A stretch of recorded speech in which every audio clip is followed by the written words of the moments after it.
Hello students, હું છું Savaliya sir અને ધોરણ 11 સાયન્સ કેમેસ્ટ્રીના ચેપ્ટર રસાયણ વિજ્ઞાનની કેટલીક પાયાની સંકલ્પનાઓ જેના જેડબલઈ નીટના MCQ સોલ્યુશન લેક્ચર 2માં આપનું સ્વાગત છે.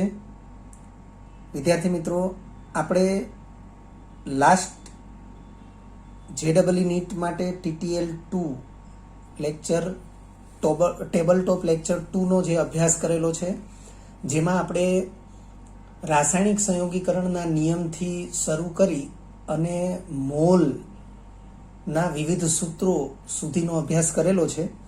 તો એને લગતા MCQ વિશે અહીં આપણે અભ્યાસ કરી રહ્યા છીએ. સૌથી પહેલો MCQ છે, H2Oમાં હાઇડ્રોજન અને ઓક્સિજનનું વજનથી પ્રમાણ કેટલું હોય? તમને 4 ઓપ્શન આપ્યા છે, A, B, C અને D, અને એમાં ઉકેલ તરીકે ઓપ્શન A લખેલો છે. તો કઈ રીતે આ લખ્યું છે અથવા તો શેના આધારે લખ્યું છે? તો લખ્યું છે નિશ્ચિત પ્રમાણના નિયમ મુજબ H2Oમાં, હવે તમે H2Oને ધ્યાનમાં લો તો H2Oની અંદર હાઇડ્રોજન પરમાણુની સંખ્યા 2 છે, એટલે H પરમાણુની સંખ્યા 2 છે અને O પરમાણુની સંખ્યા 1 છે. તો હાઇડ્રોજનનું પરમાણુય દળ 1.008 છે. તો 2 પરમાણુ છે એટલે 2 વડે ગુણીએ એટલે એ મૂલ્ય થશે 2.016 ગ્રામ. અને ઓક્સિજન પરમાણુ જે છે એનું પરમાણુય દળ 16 ગ્રામ છે. એક જ પરમાણુ છે એટલે 1 વડે ગુણીશું એટલે એનું મૂલ્ય થશે 16 ગ્રામ. એટલે નિશ્ચિત પ્રમાણના નિયમ મુજબ H2Oમાં 2.016 ગ્રામ હાઇડ્રોજન સાથે 16 ગ્રામ ઓક્સિજન સંયોજિત હોય છે. હવે જો આ પ્રમાણ હોય તો નિશ્ચિત પ્રમાણના નિયમ પ્રમાણે જો આનો ગુણોત્તર લેવામાં આવે તો 2.016 એને ભાગ્યા 2 કરીએ અને 16 ભાગ્યા 2 કરીએ તો 2.016 ભાગ્યા 2 એ મૂલ્ય થશે 1.008 અને 16 ભાગ્યા 2 એ મૂલ્ય થશે 8. એટલે વજન પ્રમાણ હાઇડ્રોજન અને ઓક્સિજન માટે 2.016/16 બરાબર 1.008/8 થશે. એટલે આપણો ઓપ્શન A એ સાચો ઓપ્શન થશે. ત્યાર પછીનો MCQ છે, 6.048 ગ્રામ H2ની 28 ગ્રામ N2 સાથેની પ્રક્રિયાથી 34.048 ગ્રામ NH3 મળે છે. આ ઘટના નીચેના પૈકી કયા નિયમને અનુસરે છે? હવે વિદ્યાર્થી મિત્રો, અહીંયા તમને 4 ઓપ્શન આપેલા છે. સંયોજિત ભારનો નિયમ છે, ગુણક પ્રમાણનો નિયમ છે, ચાર્લ્સનો નિયમ છે, દ્રવ્ય સંચયનો નિયમ છે. તો સૌથી પહેલી સ્પષ્ટતા એ છે કે આપણે રાસાયણિક સંયોગીકરણના જે નિયમો ભણ્યા એ નિયમોનો અહીંયા ઉલ્લેખ વિચારીએ તો ચાર્લ્સનો નિયમ એ આપણા લિસ્ટમાં નથી. બાકી રહ્યા 3 નિયમો. તો એ 3 નિયમો પૈકી અહીંયા કોનું પાલન થાય છે? તો એને સમજવા માટે આપણે આગળ વધીએ. ઉકેલ તરીકે D લખ્યું છે. તો H2 અને N2ની પ્રક્રિયાથી NH3 બને એ પ્રક્રિયા સમીકરણ આ રીતે લખી શકાય. આપણે લખીએ N2 plus H2 gives NH3. કારણ કે આપણને એવું કહેવામાં આવ્યું છે કે H2ની N2 સાથેની પ્રક્રિયાથી NH3 મળે છે. એટલે H2ની N2 સાથેની પ્રક્રિયાથી NH3 મળે છે. હવે આ સમીકરણને સંતુલિત કરીએ તો આ સમીકરણ આ પ્રકારે સંતુલિત થશે. તો એ જે પ્રક્રિયા સમીકરણ છે એ આપણે અહીંયા લખેલું છે. હવે આપણને જે માહિતી આપી છે એ આપણે લખીએ છીએ કે 28 ગ્રામ N2, તો મેં N2ની નીચે 28 ગ્રામ લખ્યું. 6.048 ગ્રામ H2, તો મેં H2ની નીચે 6.048 ગ્રામ લખ્યું. અને એમોનિયા એ 34.048 મળે છે, તો એમોનિયાની નીચે 34.048 ગ્રામ લખ્યું છે. તો વિદ્યાર્થી મિત્રો, અહીં આપણે 28 + 6.048 કરીએ તો એ મૂલ્ય 34.048 થાય છે. એનો અર્થ એવો થયો કે પ્રક્રિયકોનું કુલ દળ, કુલ કહેતા સરવાળો કરીએ એટલે પ્રક્રિયકોનું કુલ દળ જેટલું છે એટલું જ નિપજનું દળ થાય છે. તો એ દ્રવ્ય સંચયના નિયમનું પાલન કરે છે તેમ કહેવાય. દ્રવ્ય સંચયના નિયમનું વિધાન છે વિદ્યાર્થી મિત્રો, કે રાસાયણિક પ્રક્રિયા દરમિયાન દ્રવ્યનો જથ્થો અચળ રહે છે. એનો અર્થ એવો થાય કે પ્રક્રિયામાં ભાગ લેતા પ્રક્રિયકોના કુલ દળ જેટલું જ નિપજોનું કુલ દળ મળશે. ત્રીજા નંબરનો એમસીક્યુ છે, H2O અને H2O2 માં હાઇડ્રોજનના નિશ્ચિત દળ સાથે સંયોજિત થયેલા ઓક્સિજનના દળનું પ્રમાણ ખાલી જગ્યા છે. તો તમને અહીંયા 4 ઓપ્શન આપ્યા છે અને 4 ઓપ્શનમાં અલગ અલગ પ્રમાણ આપેલા છે. આપણો ઉકેલ સી એ સાચો ઉકેલ છે, પરંતુ એને કેવી રીતે સમજી શકાય તો તમે જોઈ શકો છો કે મેં અહીંયા સૌથી પહેલું લખ્યું છે સંયોજન, એક કોષ્ટક જેવું બનાવ્યું છે સંયોજન. તો આપેલા સંયોજન H2O અને H2O2 છે. પછી ટાઇટલ લખ્યું છે હાઇડ્રોજનનું દળ. તો તમે જોઈ શકો છો કે બંનેમાં હાઇડ્રોજન પરમાણુ 2 આપેલા છે અને એ 2 પરમાણુ સંખ્યા છે અને ગુણ્યા 1 જે કર્યું છે તો વાસ્તવમાં હાઇડ્રોજનનું પરમાણુય દળ 1.008 AMU છે, પરંતુ આને આપણે નિયરલી 1 લખી શકીએ. એટલે 2 ગુણ્યા 1 બરાબર 2, અહીંયા પણ 2 ગુણ્યા 1 બરાબર 2. તો તમે જોઈ શકો છો કે હાઇડ્રોજનનું દળ સમાન છે, પરંતુ ઓક્સિજનનું દળ વિચારીએ તો ઓક્સિજનનો 1 પરમાણુ છે, ઓક્સિજનના 2 પરમાણુ છે. ઓક્સિજનનું પરમાણુય દળ 16 ગ્રામ પ્રતિ મોલ, એટલે 1 ગુણ્યા 16 થશે, 2 ગુણ્યા 16 થશે. આ 16 થયું, આ 32 થયું. એટલે વાસ્તવમાં જોઈએ તો ઓક્સિજનના દળનું સાદું પ્રમાણ, તો સાદું પ્રમાણ જાણવું હોય તો આપણે 16/32 કરીએ તો આ જવાબ 1/2 થશે. એનો મતલબ કે સાદું પ્રમાણ 1/2 થશે. એટલે આપણે ગુણક પ્રમાણના નિયમનું પાલન થયું તેમ કહેવાય. એટલે ગુણક પ્રમાણના નિયમ પ્રમાણે આ ઓક્સિજનનું જે પ્રમાણ છે એ 1/2 થશે. ચોથો એમસીક્યુ છે, સોડિયમ, ઓક્સિજન અને ક્લોરીન 3 તત્વો પૈકી ગમે તે 2 તત્વો, સોડિયમ ઓક્સિજન લઈ લઈએ, ઓક્સિજન ક્લોરીન લઈ લઈએ, સોડિયમ અને ક્લોરીન લઈ લઈએ. તો સોડિયમ, ઓક્સિજન અને ક્લોરીન પૈકી ગમે તે 2 તત્વો એકબીજા સાથે સંયોજાઈને સંયોજનો બનાવે છે. તે પૈકી 2 સંયોજનો NaCl અને Cl2O છે. NaCl અને Cl2O. તો ત્રીજું સંયોજન કયું હોય? તો સ્વાભાવિક છે કે ત્રીજું સંયોજન જે પણ હશે એમાં સોડિયમ અને ઓક્સિજન આ 2 તત્વો હશે. તો 4 ઓપ્શન તમને આપેલા છે અને 4 ઓપ્શન સોડિયમ ઓક્સિજન ધરાવતા જ સંયોજનો છે. તો આપણા માટે ઉકેલ બી, ઓપ્શન બી છે એ ઉકેલ સાચો છે.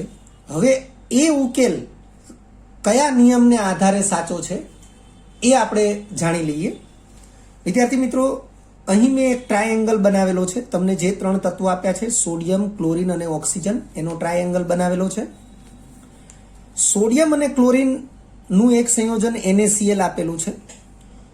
ક્લોરીન અને ઓક્સિજન એનું એક સંયોજન Cl2O આપેલું છે અને એના આધારે આપણે ત્રીજું સંયોજન જાણવાનું છે.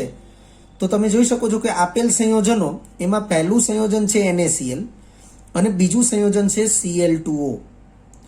હવે તમે જોઈ શકો છો કે NaCl માં ક્લોરીન 1 જ છે, પણ Cl2O માં ક્લોરીન 2 છે. બંનેમાં કોમન તત્વ ક્લોરીન છે. તો NaCl માં મારે 2 ક્લોરીન બતાવવા હોય અથવા દર્શાવવા હોય તો હું અહીંયા 2 કરીશ તો મારે સોડિયમ પણ 2 કરવા પડશે, એટલે Na2Cl2 લખવું પડશે. હવે એ સ્થિતિમાં ક્લોરીન 2 થયા, અહીંયા પણ ક્લોરીન 2 છે. તો હવે 2 સોડિયમ પરમાણુ એ 1 ઓક્સિજન પરમાણુ સાથે જ સંયોજાઈ શકે. એટલે મેં અહીંયા ડોટેડ લાઈન કરી અને આ પ્રમાણે એક ક્લિયરન્સ આપ્યું છે. આથી ત્રીજા સંયોજનમાં પ્રમાણ સોડિયમ અને ઓક્સિજન માટે 2:1 થશે, જે સંયોજિત ભારના નિયમનું પાલન કરે છે. એટલે ત્રીજા સંયોજનનું અણુસૂત્ર સોડિયમના 2 પરમાણુ અને ઓક્સિજનનો 1 પરમાણુ એ પ્રમાણે થશે. એટલે ત્રીજા સંયોજનનું સૂત્ર Na2O થશે. 5મો એમસીક્યુ છે, NO2 અને N2O5 માં સમાન દળના નાઇટ્રોજન સાથે સંયોજિત થયેલા ઓક્સિજનના દળનો સાદો ગુણોત્તર ખાલી જગ્યા છે. હવે તમને અહીંયા 4 ઓપ્શન આપેલા જ છે અને ઉકેલ બી એટલે કે ઓપ્શન બી છે એ આપણો સાચો ઉકેલ છે. કેવી રીતે, શેના આધારે? આપણે જે પણ રાસાયણિક સંયોગીકરણના નિયમો ભણ્યા છીએ એમાંથી કયો નિયમ અહીંયા લાગુ પડશે? તો અહીંયા પણ બે સંયોજનો છે અને બંનેમાં સમાન તત્વો છે, એટલે આપેલ સંયોજન એવું મેં ટાઇટલ અહીંયા લખ્યું છે, કોષ્ટક જ બનાવ્યું છે. આપેલ સંયોજન જે છે NO2 અને N2O5. હવે નાઇટ્રોજનની સંખ્યા પણ જુદી જુદી છે, ઓક્સિજનની સંખ્યા પણ જુદી જુદી છે. નાઇટ્રોજનના સમાન દળ માટે મારે વિચારવું હોય, કારણ કે પ્રશ્નમાં લખ્યું છે સમાન દળના નાઇટ્રોજન સાથે, તો નાઇટ્રોજનના સમાન દળ માટે વિચારવું હોય તો મારે નાઇટ્રોજનની પરમાણુ સંખ્યા પણ સરખી કરવી પડે. N2 છે, N એક જ છે, તો N2O5 એઝ ઇટ ઇઝ લખીએ અને NO2 ને બદલે N2O4 લખીએ. એટલે નાઇટ્રોજનની પરમાણુ સંખ્યા 2 થઈ, ઓક્સિજનની પરમાણુ સંખ્યા 4 થશે. 2 વડે ગુણી દઈશું એટલે N2O4 અને N2O5 એઝ ઇટ ઇઝ. તો તમે જોઈ શકો છો કે નાઇટ્રોજનનું દળ સમાન થશે અને ઓક્સિજનનું જે દળ છે એ દળનો સાદો ગુણાંક વિચારીએ તો એની પરમાણુ સંખ્યાને જ લખી શકાય, કારણ કે ઓક્સિજન પરમાણુનો પરમાણુ દળાંક 16 છે. જો હું આમાં ઓક્સિજનનું દળ વિચારું તો 4 ગુણ્યા 16 કરવું પડે, આમાં ઓક્સિજનનું દળ વિચારું તો 5 ગુણ્યા 16 કરવું પડે, અને પછી એ દળનો સાદો ગુણોત્તર વિચારું તો મારે આ રીતે 16 કેન્સલ કરી અને 4/5 ને જ વિચારવા પડે. તો પછી ઓક્સિજનના દળનો સાદો ગુણાંક જે છે એ 4 અને 5 દર્શાવી શકાય. આથી ગુણક પ્રમાણના નિયમનું પાલન થયું કહેવાય. અને ગુણક પ્રમાણના નિયમ મુજબ નાઇટ્રોજનના સમાન દળ એટલે કે નિશ્ચિત દળ સાથે સંયોજિત ઓક્સિજનના દળનો સાદો ગુણોત્તર એ 4/5 થશે. છઠ્ઠો MCQ છે વિદ્યાર્થી મિત્રો. છઠ્ઠા MCQમાં N2O5 માં રહેલા ઓક્સિજનનું દળ 2 ગ્રામ હોય. ફરીથી N2O5 માં રહેલા ઓક્સિજનનું દળ 2 ગ્રામ હોય તો N2O3 માં કેટલા ગ્રામ ઓક્સિજન સંયોજિત હોય? વિદ્યાર્થી મિત્રો, આ પ્રશ્ન પણ ગુણક પ્રમાણના નિયમનો જ છે. તમે જોઈ શકો છો કે નાઇટ્રોજનનું દળ સમાન છે અને ઓક્સિજનનું દળ એ 5/3 અથવા 3/5 પ્રકારે વિચારી શકાય. આપણને 4 ઓપ્શન આપ્યા છે, એ પૈકી ઉકેલમાં ઓપ્શન A સાચો છે એવું દર્શાવેલું છે. હવે એ કેવી રીતે? તો તમે જોઈ શકો છો કે બે સંયોજનો છે, તો મેં અહીંયા N2O3 માં ઓક્સિજનનું દળ ભાગ્યા એટલે કે ગુણોત્તરમાં N2O5 માં ઓક્સિજનનું દળ, તો N2O3 માં ઓક્સિજનનું દળ એ 3 એકમ લઈ શકાય અને N2O5 માં ઓક્સિજનનું દળ એને 5 એકમ લઈ શકાય. વિદ્યાર્થી મિત્રો, આ જે ઉપરનો MCQ આપણે સોલ્વ કર્યો એમાં જેમ 4/5 લઈ શકીએ છીએ એ જ રીતે અહીંયા N2O3 અને N2O5 માં સીધી જ ઓક્સિજનની પરમાણુ સંખ્યા એને ઓક્સિજનનું દળ પ્રમાણ અથવા દળ ગુણોત્તર લઈ શકાય.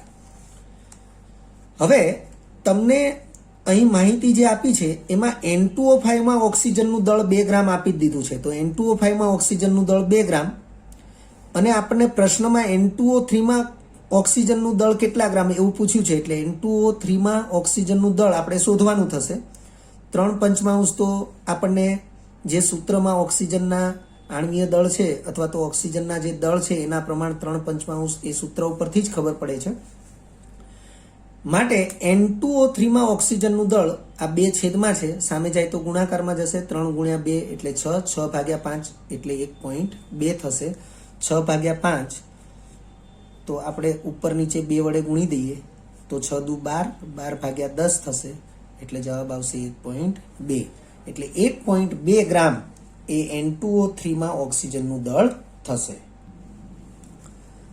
7મો MCQ છે 36 ગ્રામ કાર્બનમાં કેટલા કાર્બન પરમાણુઓ રહેલા છે? વિદ્યાર્થી મિત્રો, આ MCQ એ મોલ સંકલ્પના ઉપર આધારિત MCQ છે. તમને 4 ઓપ્શન આપેલા છે, જે પૈકી ઉકેલમાં ઓપ્શન D એને સાચો દર્શાવેલો છે.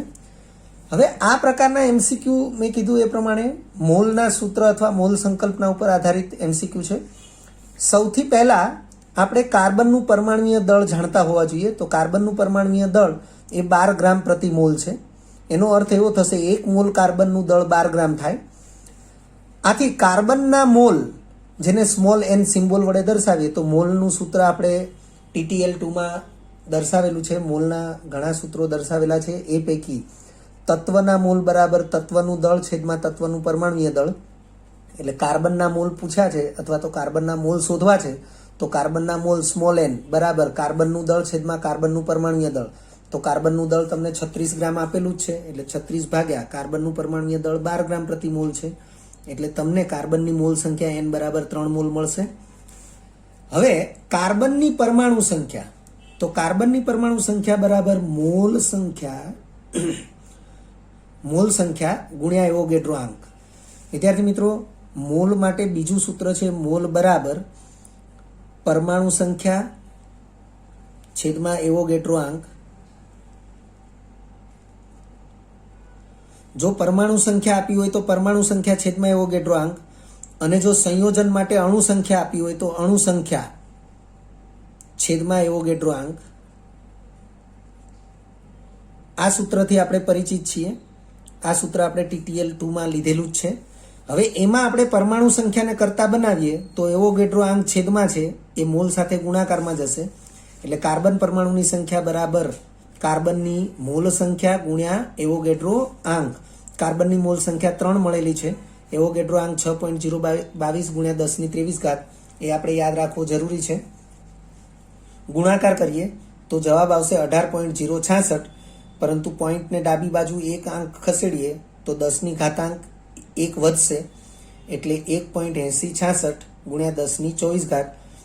આ દશાંશ ચિહ્ન પહેલા શૂન્ય સિવાયની કોઈ પણ એક ડિજિટ, એટલે કે શૂન્ય સિવાયનો કોઈ પણ એક આંક દર્શાવવાની જે પદ્ધતિ છે અને એ પ્રકારે સંખ્યાને લખવાની જે પદ્ધતિ છે એને વૈજ્ઞાનિક અંકન પદ્ધતિ કહે છે.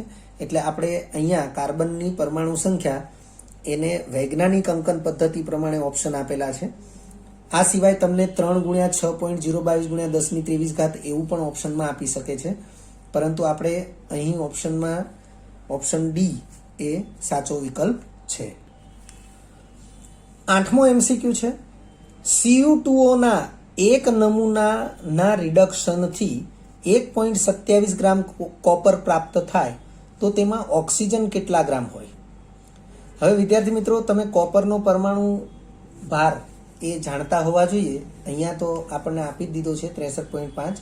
અધરવાઇઝ 1 થી 30 તત્વોના નામ, સંજ્ઞા, પરમાણુ ક્રમાંક, ઇલેક્ટ્રોન રચના અને પરમાણુ દળાંક એ યાદ હોવા જરૂરી છે. તો અહીં આપણે 4 ઓપ્શન જે આપ્યા છે એ 4 ઓપ્શન પૈકી ઓપ્શન ડી એ આપણો સાચો ઉકેલ છે. પ્રશ્નને ફરીથી સમજો. તમને Cu2O ના એક નમૂનાના રિડક્શનથી 1.27 ગ્રામ કોપર પ્રાપ્ત થાય છે એવું કહ્યું છે. તો એ નમૂનામાં ઓક્સિજન કેટલા ગ્રામ હશે એવું પૂછ્યું છે. તો વિદ્યાર્થી મિત્રો, આ MCQ જે છે એનો ઉકેલ એ નિશ્ચિત સંરચના અથવા નિશ્ચિત દળ પ્રમાણના નિયમ મુજબનો એનો ઉકેલ છે. તમે જોઈ શકો છો કે Cu2O એમાં કોપરનું દળ, તો કોપરના 2 પરમાણુ છે, તો કોપરના પરમાણુય દળ 63.5 ગુણ્યા 2 કરીએ એટલે 127 ગ્રામ કોપર થશે. અને ઓક્સિજનનો એક પરમાણુ છે, તો 1 ગુણ્યા 16 એટલે ઓક્સિજનનો પરમાણુ દળાંક, તો ઓક્સિજનનું દળ 16 ગ્રામ થશે. તો તમે અહીં જોઈ શકો છો કે આપણે કોપર અને ઓક્સિજન એવા 2 ટાઇટલ કરેલા છે.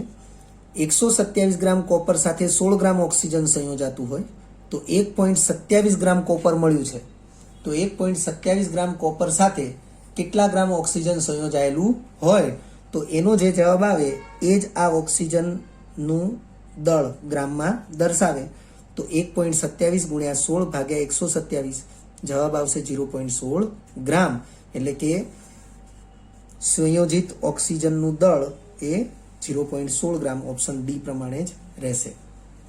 9મો MCQ આપ્યો છે, CO2ના એક અણુનું દળ કેટલા ગ્રામ હોય? વિદ્યાર્થી મિત્રો, CO2ના એક અણુનું દળ કેટલા ગ્રામ હોય આ માહિતી પણ મોલ સંકલ્પનાને આધારે જ આપણે મેળવી શકીએ છીએ. 4 ઓપ્શન તમને આપેલા છે. તમે જોઈ શકો છો કે 4 ઓપ્શનમાં 10⁻23 કોમન છે અને આગળના જે મૂલ્યો છે એ તમને વિવિધ એટલે કે જુદા જુદા આપેલા છે. ઉકેલ તરીકે ઓપ્શન બી એને સાચો ગણવામાં આવ્યો છે.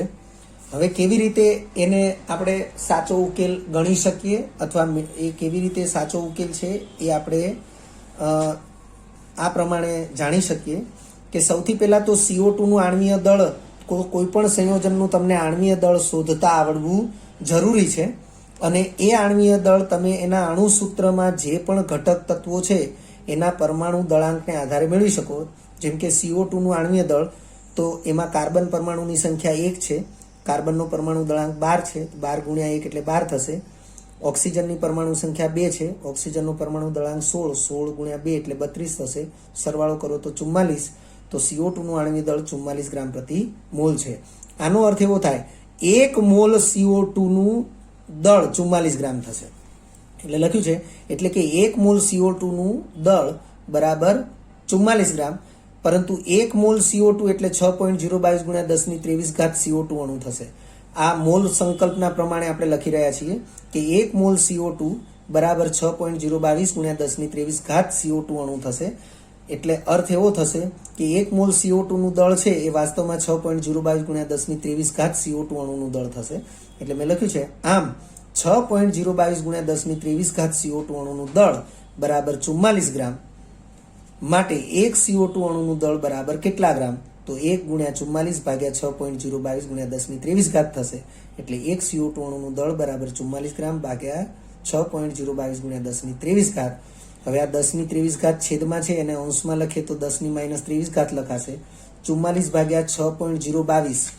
હવે 44 ભાગ્યા 6.022 છે એની બદલે 44 ભાગ્યા 6 વિચારીએ તો પણ આ મૂલ્ય એ 7 થી મોટું આવશે, કારણ કે ભાગ ચલાવીએ તો 6 સિત્તા 42 એટલે અહીંયા 44 છે એટલે 42 થી મોટી સંખ્યા છે. એટલે 44 ભાગ્યા 6 નું મૂલ્ય એ 7 કરતાં મોટું આવશે. તો 7 કરતાં મોટું મૂલ્ય આ 4 ઓપ્શન પૈકી ફક્ત ઓપ્શન બી ની અંદર જ છે. એટલે આપણા માટે ઓપ્શન બી એ સાચો વિકલ્પ રહેશે. 10મો MCQ છે, જો 1.1 મોલ ઓક્સિજનની એલ્યુમિનિયમ સાથેની પ્રક્રિયાથી Al2O3 બનાવ્યું હોય, Al2O3 બનાવ્યું હોય તો પ્રક્રિયામાં કેટલા ગ્રામ એલ્યુમિનિયમ વપરાયું હોય. હવે વિદ્યાર્થી મિત્રો આ 1.1 તો 1.1 એને 3/2 કહેવાય, એ આપણને ખ્યાલ હોવો જોઈએ. તો આપણી પાસે 4 ઓપ્શન છે જે પૈકી ઉકેલ તરીકે ઓપ્શન એ એને સાચો ઉકેલ માનવામાં આવ્યો છે. કેવી રીતે? તો આપણે એનો ઉકેલ મેળવીએ. આપણને Al2O3 જે બનાવ્યું છે તો Al2O3 માં એલ્યુમિનિયમનું દળ વિચારીએ તો એલ્યુમિનિયમના 2 પરમાણુ છે. એલ્યુમિનિયમનું પરમાણુય દળ 27 ગ્રામ પ્રતિ મોલ આપણને યાદ હોવું જરૂરી છે. તો 27 દૂને 54 ગ્રામ એલ્યુમિનિયમ થશે. ઓક્સિજનની પરમાણુ સંખ્યા 3 છે, ઓક્સિજનનું પરમાણુય દળ 16 છે, તો 16 તરી 48 ગ્રામ થશે. અર્થ એવો થાય Al2O3 માં 48 ગ્રામ ઓક્સિજન સાથે 54 ગ્રામ એલ્યુમિનિયમ હોય અથવા 54 ગ્રામ એલ્યુમિનિયમ સાથે 48 ગ્રામ ઓક્સિજન હોય. આ માહિતી આપણને અણુસૂત્ર પરથી મળી. હવે આપણે આગળ વધીએ કે ઓક્સિજનનું આણ્વીય દળ O2 લખ્યું છે 1.1 મોલ ઓક્સિજનની. તો આ જે ઓક્સિજન છે એ O2 છે. તો હવે O2 નું આણ્વીય દળ તો ઓક્સિજનનો પરમાણુ 2 વખત છે તો 2 ગુણ્યા 16 એટલે 32 ગ્રામ પ્રતિ મોલ થાય. આથી 1.1 મોલ એટલે કે 3/2 મોલ O2 નું દળ, તો મોલ ગુણ્યા આણ્વીય દળ, તો મોલ 3/2 છે અને આણ્વીય દળ 32 છે એટલે 48 ગ્રામ થાય. તો અહીંયા આપણને સ્પષ્ટ કરી જ દીધું છે કે 48 ગ્રામ ઓક્સિજન સાથે 54 ગ્રામ એલ્યુમિનિયમ હોય.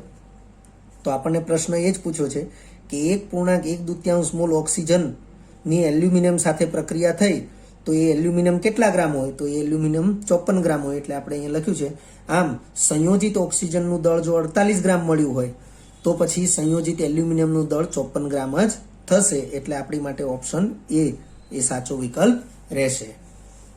ત્યાર પછી 11મા નંબરે MCQ છે, STPA 100 ml, ml ની સંજ્ઞા એટલે મિલીલીટરની સંજ્ઞા છે. STPA 100 મિલીલીટર O2, NH3 અને CO2 આ ત્રણે વાયુઓ છે. તો O2, NH3 અને CO2 માં પ્રત્યેકના અણુઓની સંખ્યાના સંદર્ભમાં નીચેના પૈકી કયું સાચું હશે? પરિસ્થિતિ તમને એસટીપી આપેલી જ છે અને 3 ભિન્ન વાયુઓ આપેલા છે અને 3 નું કદ 100 ml છે. 100 ml O2, 100 ml NH3 અને 100 ml CO2. તો પ્રશ્ન એવો પૂછવામાં આવ્યો છે કે 3 જે વાયુઓ છે એની અણુ સંખ્યાના સંદર્ભમાં નીચેના પૈકી કયો વિકલ્પ સાચો છે? તો તમને 3 વિકલ્પ આપ્યા છે. પહેલો વિકલ્પ છે CO2 ની અણુ સંખ્યા એ O2 કરતા નાની છે. O2 ની અણુ સંખ્યા એમોનિયા કરતા નાની છે.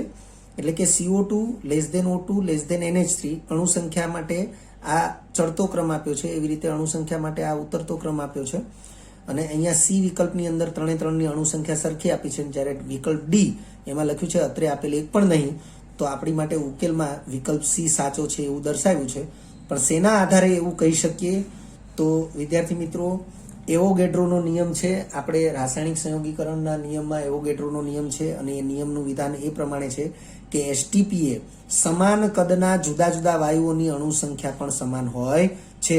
તો અહીંયા રકમની અંદર તમને એ આપેલું જ છે કે એસટીપીની પરિસ્થિતિ છે, જુદા જુદા વાયુઓ છે પણ દરેકનું કદ 100 ml છે, તો દરેકની અણુ સંખ્યા પણ સમાન હોય. એટલે કે CO2 ની અણુ સંખ્યા બરાબર O2 ની અણુ સંખ્યા બરાબર NH3 ની અણુ સંખ્યા, માટે વિકલ્પ સી એ સાચો વિકલ્પ રહેશે.